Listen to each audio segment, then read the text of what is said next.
श्री शिवाय नमस्तुभ्यम। जय भोलेनाथ। स्वागत है आप सभी का हमारे चैनल पर।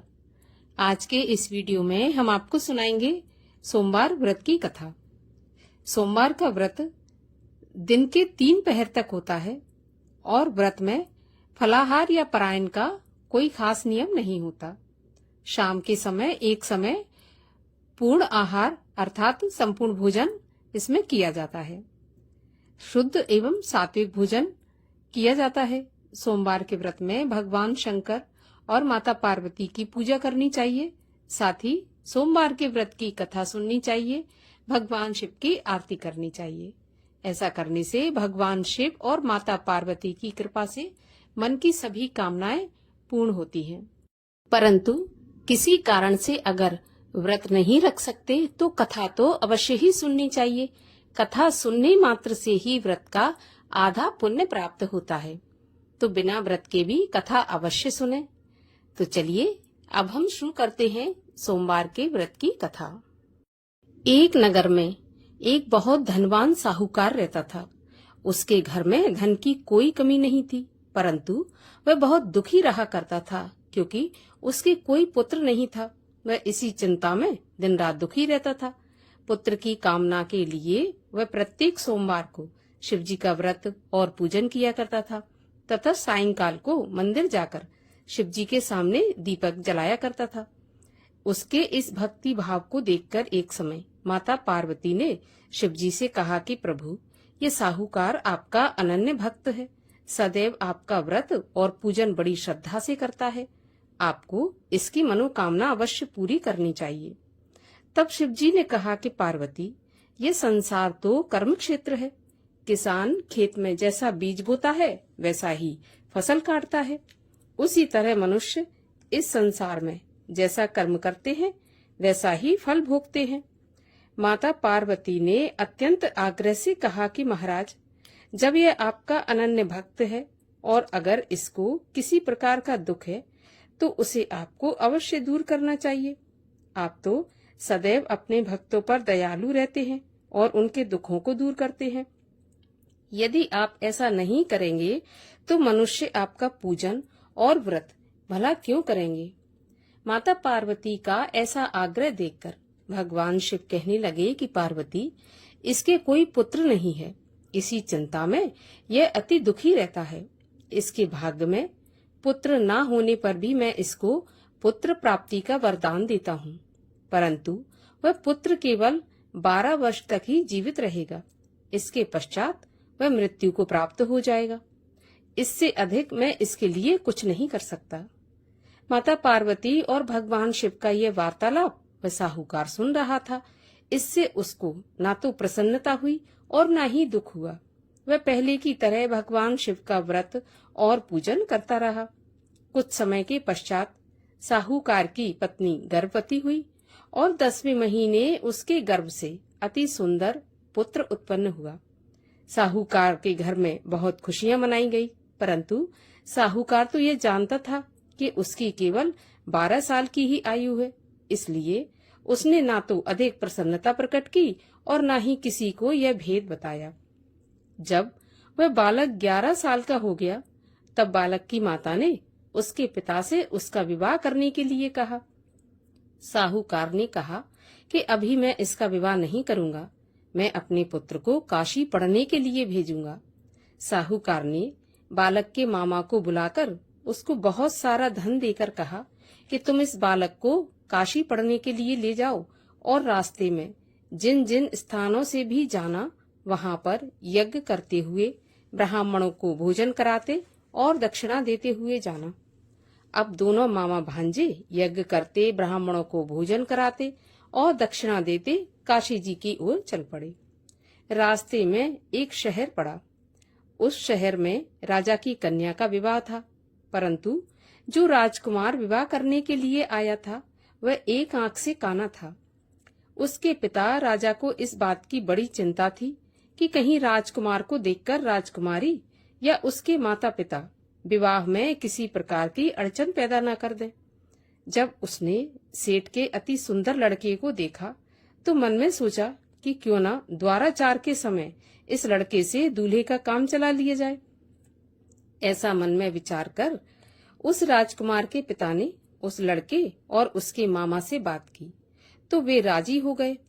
फिर साहूकार के लड़के को दूल्हे के कपड़े पहनाकर और घोड़ी चढ़ाकर कन्या के द्वार पर ले गए।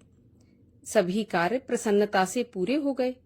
राजकुमार के पिता ने सोचा कि यदि विवाह भी इसी लड़के से करा दिया जाए तो इसमें बुराई क्या है।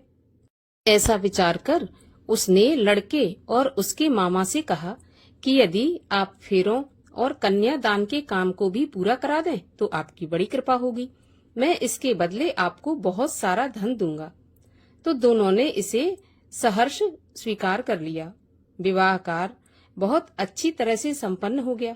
सेठ का पुत्र जिस समय जाने लगा तो उसने राजकुमारी की चुनरी के पल्ले पर लिख दिया कि तुम्हारा विवाह मेरे साथ हुआ है, परंतु जिस राजकुमार के साथ तुम्हें विदा किया जाएगा वह एक आंख से काना है और मैं काशी पढ़ने जा रहा हूँ।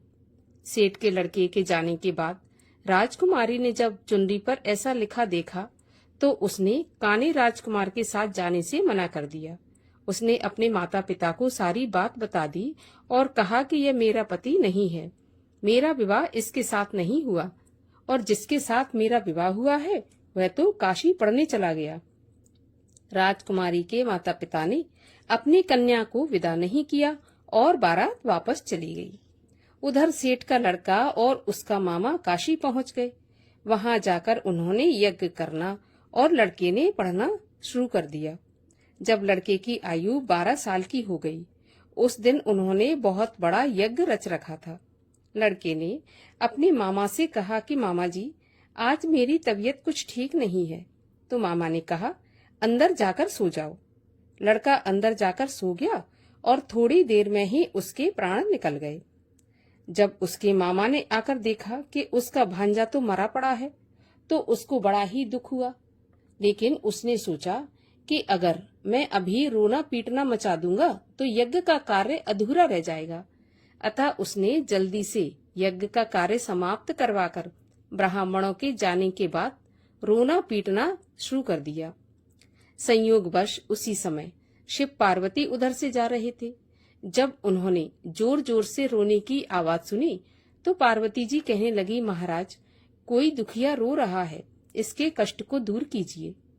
तब शिव पार्वती वहां पहुंचे तो उन्होंने देखा कि वहां पर एक लड़का मरा पड़ा था। माता पार्वती कहने लगी, महाराज, यह तो वही सेठ का लड़का है जो आपके वरदान से उत्पन्न हुआ था। तो शिव जी ने कहा, पार्वती, इसकी आयु इतनी ही थी और यह भोग चुका। तब पार्वती जी ने कहा, महाराज, इस बालक को कुछ आयु और दे दो, नहीं तो इसके माता पिता तड़प तड़प कर मर जाएंगे। माता पार्वती के बार बार आग्रह करने पर शिव जी ने उसको जीवन का वरदान दिया। शिव जी की कृपा से वह लड़का जीवित हो गया। शिव और पार्वती जी कैलाश पर्वत पर चले गए। शिक्षा पूरी होने पर वह लड़का और उसका मामा उसी प्रकार यज्ञ करते, ब्राह्मणों को दान देते, भोजन कराते, दक्षिणा देते हुए अपने घर की ओर चल पड़े। रास्ते में उसी शहर में आए जहां उस लड़के का वहां की राजकुमारी से विवाह हुआ था। वहां आकर उन्होंने यज्ञ आरंभ कर दिया। उस लड़के के ससुर वहां के राजा ने उसको पहचान लिया और महल में ले जाकर उसकी बहुत आवभगत की। फिर बहुत से दास दासियों सहित आदर पूर्वक अपनी राजकुमारी और जवाई राजा को विदा कर दिया। जब वे अपने शहर के निकट आए तो मामा ने कहा कि मैं पहले तुम्हारे घर जाकर तुम्हारे माता पिता को खबर देकर आता हूँ। जब उस लड़के का मामा घर पहुंचा तो उसने देखा कि लड़के के माता पिता घर की छत पर बैठे थे। उन्होंने ये प्रण करके रखा था कि यदि हमारा पुत्र कुशलता के साथ लौट आया तो हम राजी खुशी नीचे आ जाएंगे, नहीं तो छत से गिरकर अपने प्राण दे देंगे। उस लड़के के मामा ने जाकर जब यह समाचार दिया कि आपका पुत्र आया है, तब उनको विश्वास नहीं हुआ। तब मामा ने शपथ पूर्वक कहा कि आपका पुत्र अपनी पत्नी और बहुत सारा धन साथ लेकर आया है। तो सेठ प्रसन्नता से भर उठा। सेठ सेठानी आनंद पूर्वक नीचे आई। बाहर आकर उन्होंने अपने पुत्र तथा उसकी पत्नी का भरपूर स्वागत किया। सभी लोग प्रसन्नता के साथ रहने लगे। जो भी कोई सोमवार के व्रत को धारण करता है अथवा इस कथा को पढ़ता या सुनता है, उसके सभी दुख दूर होकर समस्त मनोकामनाएं पूर्ण होती हैं और इस लोक में नाना प्रकार के सुख भोग कर अंत में सदाशिव के लोक को प्राप्त होता है। बोलिए भगवान शिव की जय। और अब सुनते हैं भगवान शिव की आरती। ओम जय शिव ओमकारा स्वामी हर शिव ओमकारा ब्रह्मा विष्णु सदा शिव अर्धांगी धारा। ओम जय शिव ओमकारा एकानन चतुरानन पंचानन राजे हंसासन गरुणासन वृषवाहन साजे। ओम जय शिव ओमकारा दो भुज चार चतुर्भुज 10 भुज ते सोहे तीनों रूप निरखता त्रिभुवन जन मोहे। ओम जय शिव ओमकारा अक्षमाला बनमाला मुंडमाला धारी चंदन मृग मद सोहे भोले शुभकारी।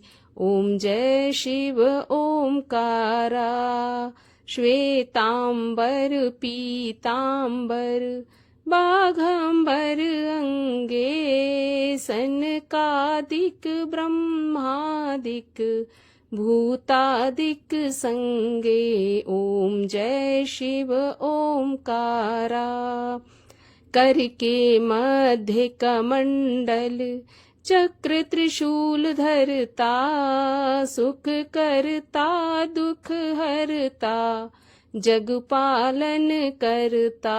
ओम जय शिव ओमकारा ब्रह्मा विष्णु सदा शिव जानत अविवेका प्रणवाक्षर के मध्य ये तीनों एका। ओम जय शिव ओमकारा त्रिगुण स्वामी जी की आरती जो कोई जन गावे कहत शिवानंद स्वामी मन वांछित फल पावे। ओम जय शिव ओमकारा। बोलिए शिव शंकर महादेव की जय। बोलिए पार्वती पति महादेव की जय।